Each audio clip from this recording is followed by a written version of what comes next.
ভয় পেও না তুমি, তোমার খালেকের দিদারে যাচ্ছ। খাদেম কিমুনিকে প্রস্তুত করো।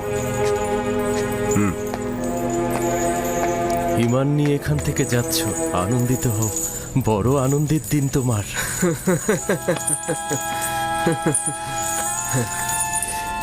ইউজারশিপ, মেনিসাবুর মতো আমিও তোমার জন্য খাবার ও লেবাস নিয়ে আসবো। আমার জন্য নয়, এই সবার জন্য নিয়ে এসো। ইরানুস, দোয়া করো যেন খোদাবন দ্রুত আজাদ দিয়ে আমাদের জমিনে ফিরিয়ে নেয়। এই আপুফিস, এত খুশি হবার কিছু নেই। ইউজারশিপের ভবিষ্যৎবাণী মিথ্যা, আমি বলছি। আমার কথা মিথ্যা হবে না। যাও।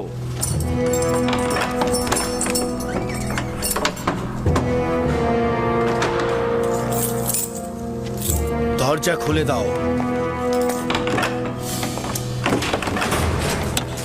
কিমনি পুরোহিত, বাইরে এসো। যাবার জন্য প্রস্তুত হও।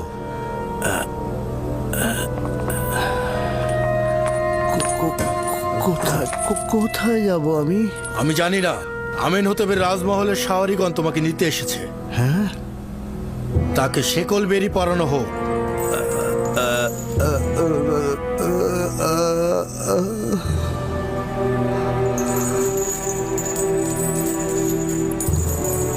আমি তোমার প্রতি ঈমান এনেছি ইউজারশিপ, এবং চেষ্টা করব সেটা হেফাজত করার। তুমি আমেন হতেবের কাছে যাবে এবং পূর্বের মান মর্যাদা ফিরে পাবে। আমেন হতেবের সাথে আমার একবার মোলাকাত হয়েছিল, কিছু স্মৃতিও রয়েছে। তাকে তুমি আমার কথা বলবে, বলবে যে ইউজারশিপ কোনো গুনাহ করেনি। অবশ্যই, আমি অবশ্যই এসো। বলবো। আমি তোমার আজাদের অনেক জন্য হয়েছে, এসো। অবশ্যই বলবো ইউজারশিপ। আমি তোমার আজাদের জন্য অবশ্যই খোদা তদবির করব। হাফেজ। তুমি চিন্তা করো না। খোদা হাফেজ। খোদা হাফেজ। খোদা হাফেজ। খোদা হাফেজ। খোদা হাফেজ। খোদা হাফেজ। খোদা হাফেজ।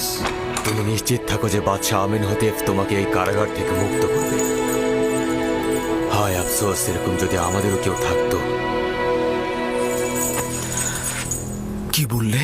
বললাম আমেন হতেব তোমাকে এই কারাগার থেকে মুক্ত করবে, তার এই কুদরত রয়েছে।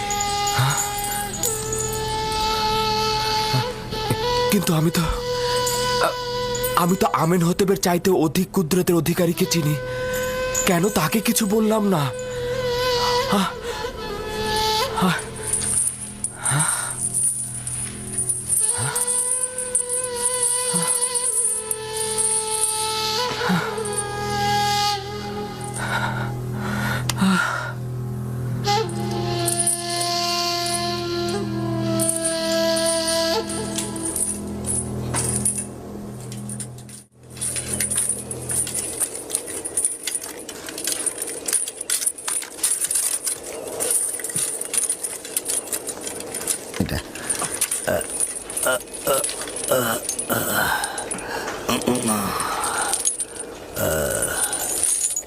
জনাব কিমনি, আপনি? হ্যাঁ, আপুপিস, ইরানুস, তোমরা এখানে কি করছো? মিথ্যে অভিনয় একদম করো না। মাসের পর মাস আমরা এই জেলখানায় আটকে আছি, কিন্তু কোনো পুরোহিত আমাদের কোনো খবর নেয়নি। কেন? আমাদের কি আসার কথা ছিল? তোমাদের জেলে আসার সঙ্গে আমাদের কি সম্পর্ক ছিল? হ্যাঁ, তোমরা অনেকেই তোর, তোমাদের জন্য আমরা জেলে এসেছি। আমার এই হাতগুলো যদি বাঁধা না থাকতো, তোমার দাঁতগুলো আমি ভেঙে ফেলতাম, তারপরে বুঝতে কেমন লাগে। ওদের মুখ ঢেকে দাও, তারপর একসাথে গাড়িতে তোলো।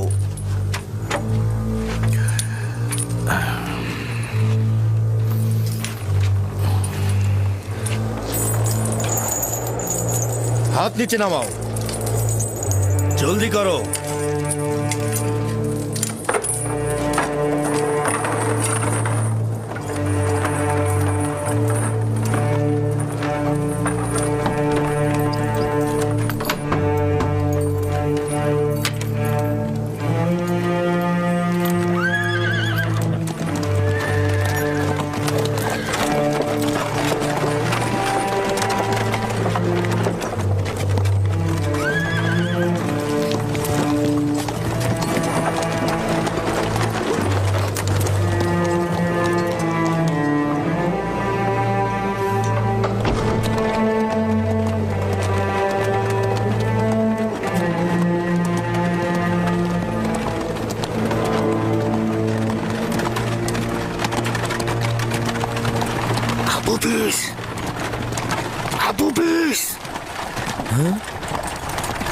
এখন পর্যন্ত কিছু বলেছো?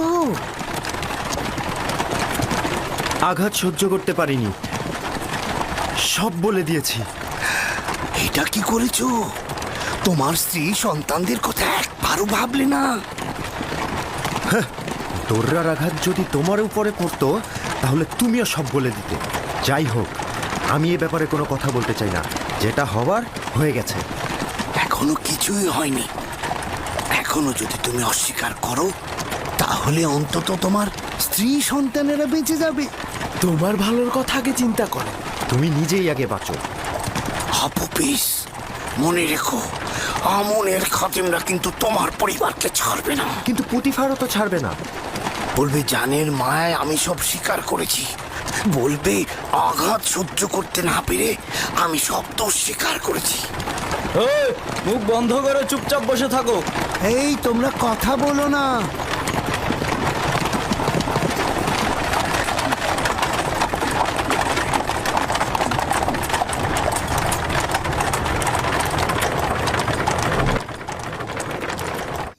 এত শক্তভাবে নিও না। তুমি তো ভুল কোনো পথে মশগুল হওনি। আমার খোদাবন্ধ এখানে উপস্থিত ছিলেন, আর আমি ইরানুসকে বললাম আমেন হতেব যেন আমাকে নাজাত দেন। যদি আমেন হতেব জানে যে তুমি গুনাহ করনি এবং তোমার নাজাতের পদক্ষেপ নেয়, তাতে তো কোনো দোষ নেই, তাই না? যে আমি অন্যদেরকে আমার খোদার তুষ্টির জন্য আশাবাদী করছি, আর সেই আমি কিনা অন্যের সাহায্য চাচ্ছি, এটা দোষ নয়। আমি তো তার থেকে গাফেল হলাম। আমি তাকে ভুলে গেলাম। তুমি শুধু চেয়েছো যে বাদশাহ তোমার হাল হকিকত সম্পর্কে গাফেল না হোক। তুমি গুনাহগার নও। যখন আমার খোদাবন্ধ নিজেই আমার কাছে হাজির, আমার কাছে নাজির, তখন কি দরকার ছিল অন্যের মনোযোগ চাওয়া? আমি খোদাবন্ধের কাছে হাত জোড় করে ক্ষমা চাইছি। আমি ভুল করেছি, আমি ভুল করেছি।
এক খোদা ভিন্ন অন্য কারো কাছে প্রার্থনা করো না।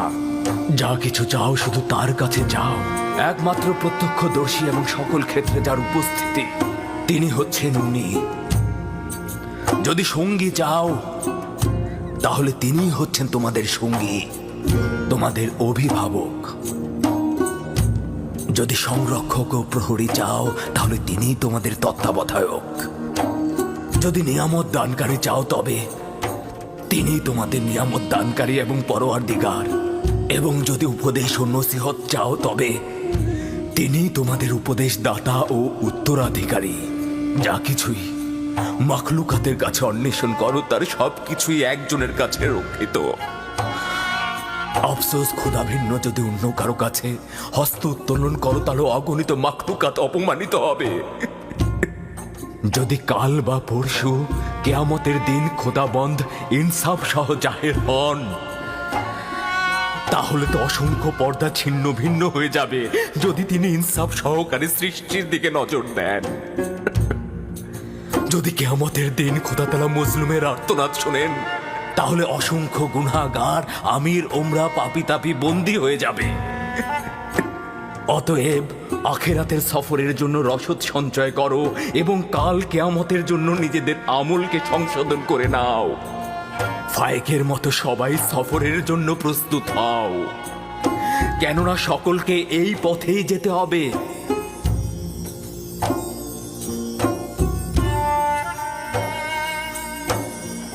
আমার গুনহার শাস্তি সম্পর্কে অবগত করতে এসেছেন। শান্ত হও ইউসুফ, নিজেকে এতটা কষ্ট দিও না। আমি আমার পাপ সম্পর্কে অবগত, আমি কখনোই নিজেকে ক্ষমা করব না। তোমার এই অবগত হওয়াতেই মহান খোদার সন্তুষ্টি। তার আনুকূল্য অপার অসীম যা ইউসুফকে লজ্জিত করেছে। তিনি তো আমাকে আমার প্রিয় পিতা ও অন্যদের চাইতে অধিক ভালোবেসেছিলেন। মহান খোদাবান যার হাতে, সকল কুদরত ও সম্মান তার হাতে। কে আমাকে মিশরের আজিজের রাজমহলে নাজ নিয়ামতে ডুবিয়ে দিয়েছিল? মহান খোদাবানদের হৃদয়ে যে রয়েছে সকল নিয়ামত তার রয়েছে। কে আমাকে জুলেখা ও মিশরের অন্যান্য নারীদের হাত থেকে নাজাত দিয়েছে? মহান খোদাবান্দ, যিনি মুমিনদেরকে মন্দ ও খারাপ কাজ থেকে ফিরিয়ে নিয়ে আসে। যে খোদা আমাকে এভাবে স্মরণে রাখেন আর আমি কিনা তার উপস্থিতিতেই অন্যকে স্মরণে। ইউসুফের কি এই পাপের জন্য রক্তের অশ্রুপাত করা উচিত নয়?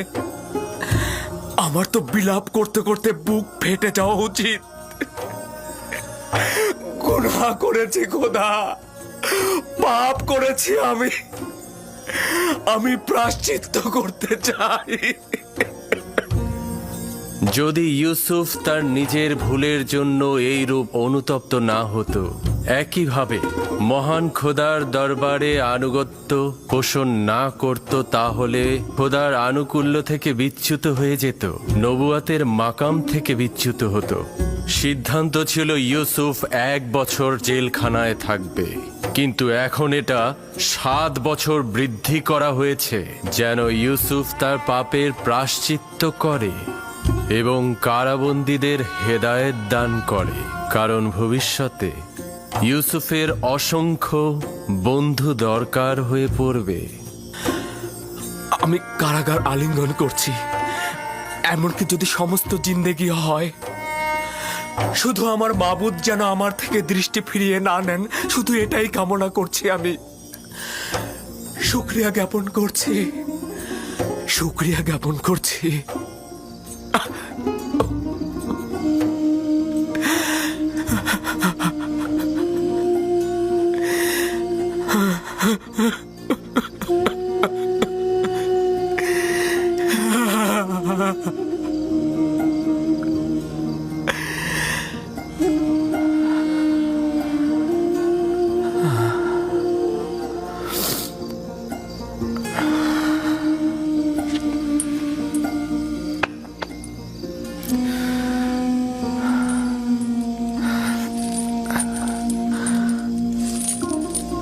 আমি দুঃখিত, তোমাদের ঘুমের ব্যাঘাত ঘটালাম। সব সময় একটাই দোয়া করবে, খোদা তাআলা যেমন আমাদেরকে ঈমান দান করেছেন তেমনি তা যেন ফিরিয়ে না নেন। সব সময় বলবে, হে পরওয়ারদিগার, আমাকে হেদায়েতের পর আমার অন্তরকে ধ্বংস ও অন্ধকারে নিক্ষেপ করো না।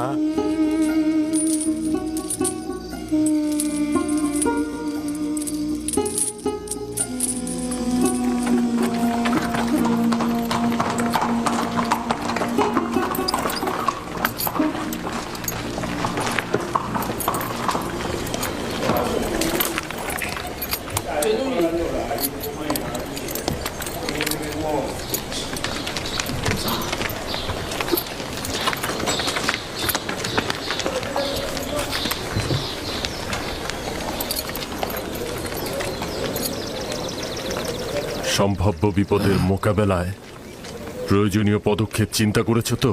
জি আলী জনাব, সিপাহী ও গোলামগণ সশস্ত্র অবস্থায় আছে, আর আমাদের কিছু লোক সাধারণ মানুষের সাথে মিশে আছে। তারা শুধু আদেশের অপেক্ষায় আছে। চেষ্টা করবে নিজেকে সংযত রাখতে, বেহুদা রাগারাগি একদম করবে না।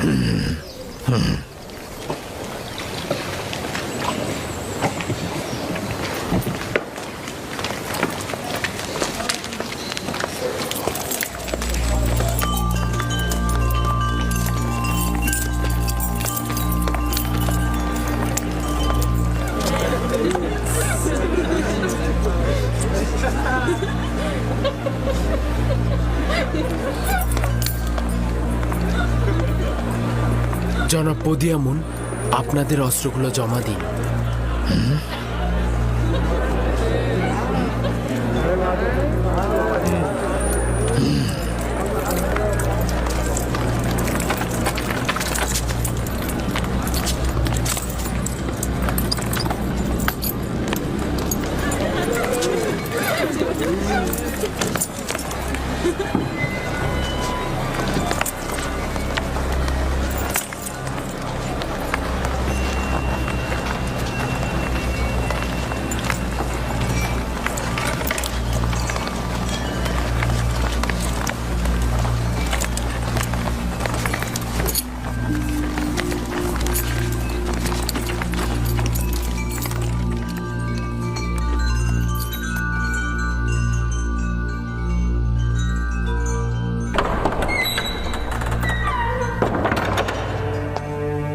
মিশর দেশের মহান বাদশাহ মহান খোদা তৃতীয় আমের হতে প্রবেশ করছেন।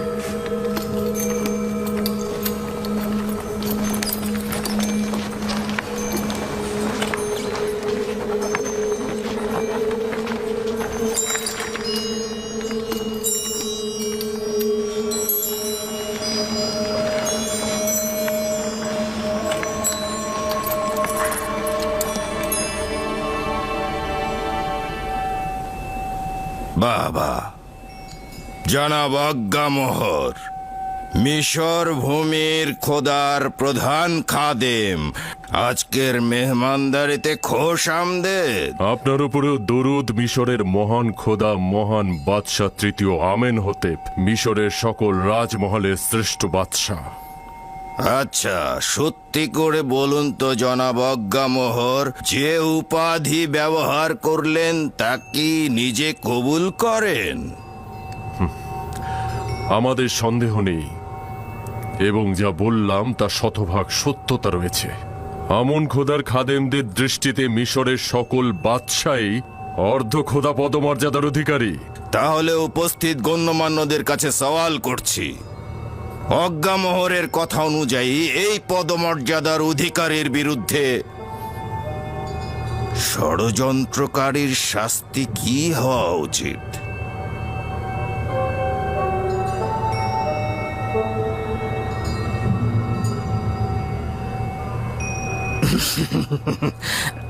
আমার মনে হচ্ছে মহান বাদশাহ, কিছু বদলোকের কুপরামর্শে জনাব অজ্ঞামোহরের প্রতি আপনি সন্দেহ পোষণ করছেন। কিন্তু আপনি নিশ্চিত থাকবেন মহামান্য বাদশাহ, মন্দ কথা বলার লোক আমাদের সাথে আপনার সম্পর্কের কোনরূপ ক্ষতি করতে পারবে না, যতই চেষ্টা করুক না কেন।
আজ মিশরের সম্ভ্রান্ত ও অভিজাত সম্প্রদায়ের সম্মুখে একটি নাটক মঞ্চায়ন হবে, যার মূল বীর অভিনেতাগণ হলেন জনাব আজ্ঞামোহর, পদিয়ামুন, আপুপিস ও ইরানুস।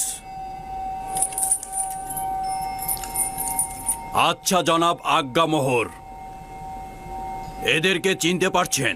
জি, যদি আমি ভুল না করে থাকি তারা জনাব আমেনহোতেপের দস্তরখানার তত্ত্বাবধায়ক এবং শরাব দানকারী। আচ্ছা, এবাদতখানার সঙ্গে এ দুজনের সম্পর্ক কি, নাকি এখন ওদের কাছ থেকেই শুনতে হবে?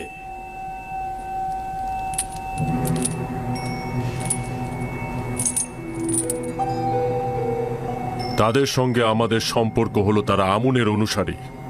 তাদের সঙ্গে অন্য কোনো সম্পর্ক নেই আমাদের। আচ্ছা আপুপিস, তোর কি খবর? জনাব আজ্ঞামোহরের সাথে তোর সম্পর্কের কথা একটু বলবি কি? বল। সত্যি বলছি, আমার সাথে আজ্ঞামোহরে কোনো সম্পর্ক নেই। আমেনহোতেপকে হত্যা করার জন্য কার সঙ্গে চুক্তি করেছিলি সেইটা সবার সামনে বল।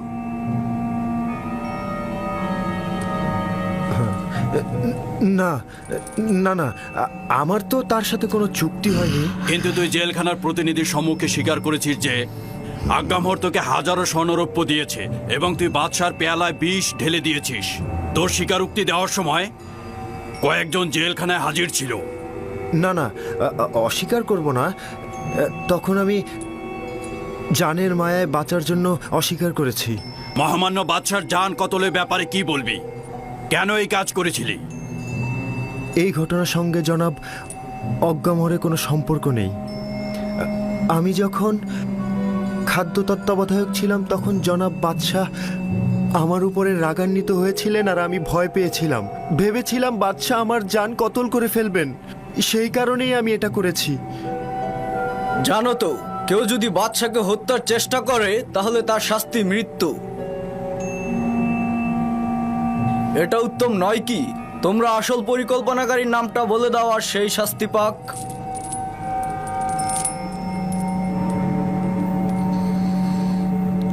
জনাব পুতিফার, কেন জোরাজুরি করে এবাদতখানার খাদেমদেরকে দোষী করতে চাইছেন? সে সবার সম্মুখে আমাদের সাথে তাদের সম্পর্কের কথা অস্বীকার করেছে। আপনি তাহলে আর কি প্রমাণের অপেক্ষা করছেন?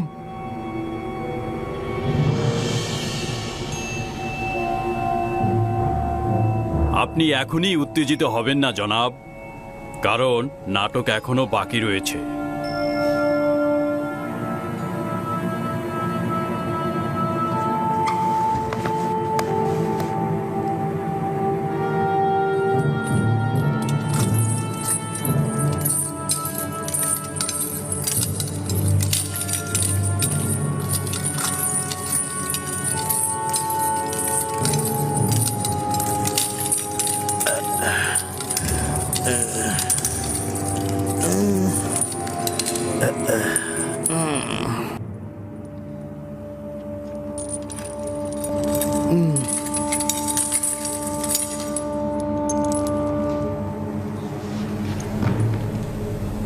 জনাব কিমুনি, তুমি জাভিরা জেলখানার সম্মুখে কি করছিলে এবং আপুপিসের সঙ্গে তোমার কি দরকার ছিল? কোনো দরকার ছিল না জানাবে মালিক। আপুপিসের স্ত্রী আর সন্তানেরা আমার কাছে এসে কান্নাকাটি করছিল, তাই ভাবলাম একটু খুঁজে দেখি। সকল জায়গায় খুঁজতে খুঁজতে যখন জাভিরা কারাগারের সামনে গেলাম, আপনার সৈন্যরা আমাকে গ্রেপ্তার করলো।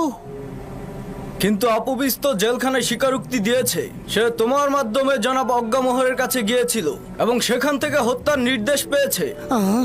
আঘাতের দ্বারা স্বীকারোক্তি, এর কি কোনো মূল্য আছে জনাব হরেনহোব?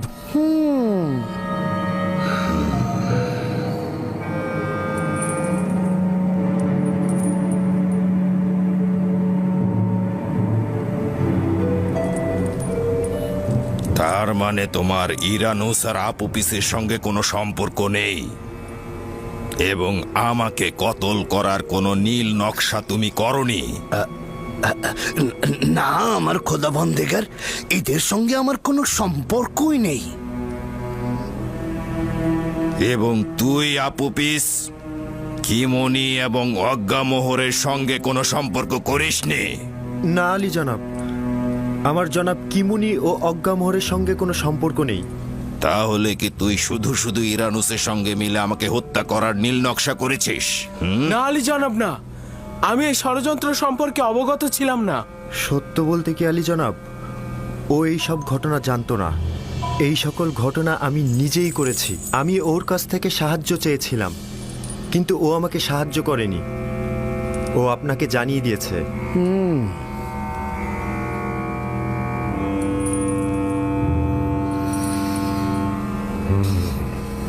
আমার চোখের সামনে থেকে দূর হয়ে যা, নইলে লাগাম ছাড়া হয়ে তোকে হত্যার নির্দেশ দেব। সুস্বাদু খানা পিনা গ্রহণ করুন এবং চলে যান। আবারও যদি কোনো ষড়যন্ত্র হয় তাহলে তাকে আমনও রক্ষা করতে পারবে না। চলে যান।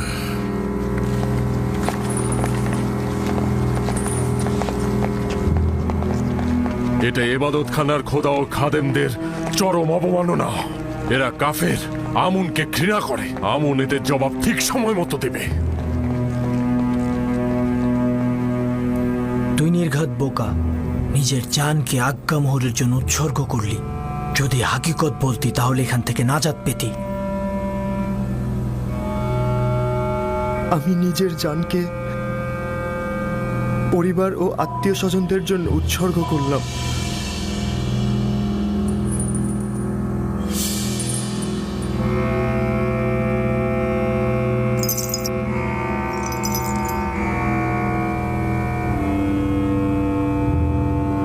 ইরানুস আজাদ পেল, কিন্তু তুই আপুপিস, শাস্তি স্বরূপ আগামীকাল তুই ফাঁসির দড়িতে ঝুলবি। এটা অন্যের জন্য শিক্ষা। আর খাদেম কিমনি, তুমি আপাতত চলে যাও, কিন্তু মনে রেখো তোমাদের ইবাদত খানার পাপ অতি শীঘ্রই উন্মোচিত হবে। তখন তোমরাও আপুপিসের মতো ফাঁসিতে ঝুলবে। নিয়ে যাও।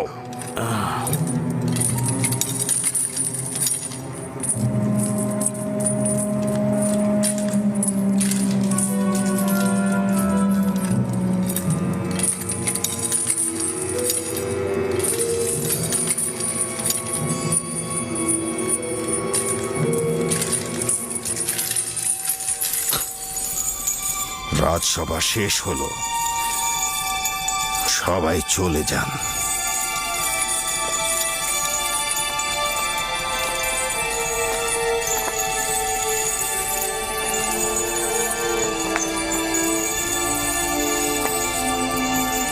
নাটক, দুর্দান্ত একটি নাটক মঞ্চস্থ হলো, আর সবাই দাঁড়িয়ে দাঁড়িয়ে আমেন হতেবকে অপমানিত হতে দেখলো।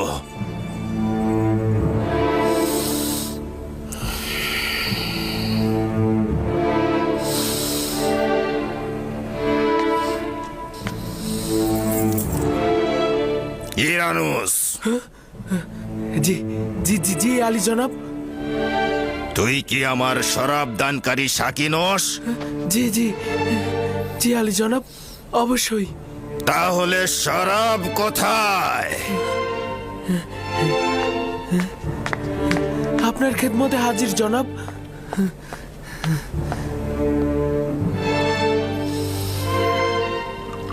আজ রাতের এই কেলেঙ্কারির দায়ভার তোমার, জনাব পুতিফার।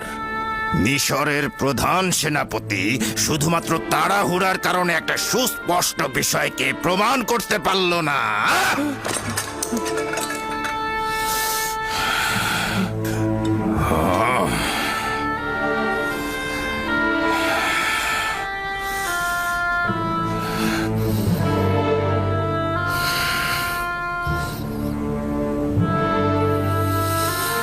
তুমি আমাকে আশ্বাস দিয়েছিলে সব আমাদের অনুকূলে আছে, আর তুমি সেটা প্রমাণ করতে পারবে।